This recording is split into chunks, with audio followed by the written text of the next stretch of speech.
Moi je suis Florent, j'ai 31 ans et je suis opérateur d'usinage dans la société Safran Helicopter Engines.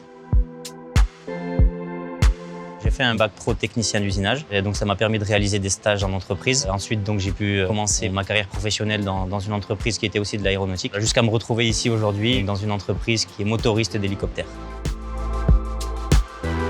Alors concrètement, c'est d'assurer la production de pièces aéronautiques donc qui sont montées sur des moteurs d'hélicoptère, donc certifier la conformité et donc assurer une production dans des temps impartis.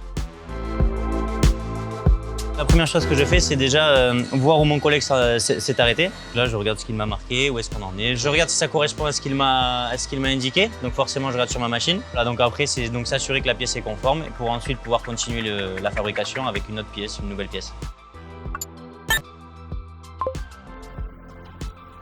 Donc voilà, en fait, ça c'est typique d'une pièce que l'on réalise. Cette pièce, à la base, c'est une grande barre. Mais en fait, nous, on est venu faire tout le profil que vous voyez. Et là, on a une aiguille et on voit si la pièce a de la déformation ou pas. Il a des tolérances. Plus les pièces sont longues, plus les tolérances sont grandes, forcément. Mais après, on peut parler en centièmes, donc c'est-à-dire 1 mm coupé en 100 petits morceaux.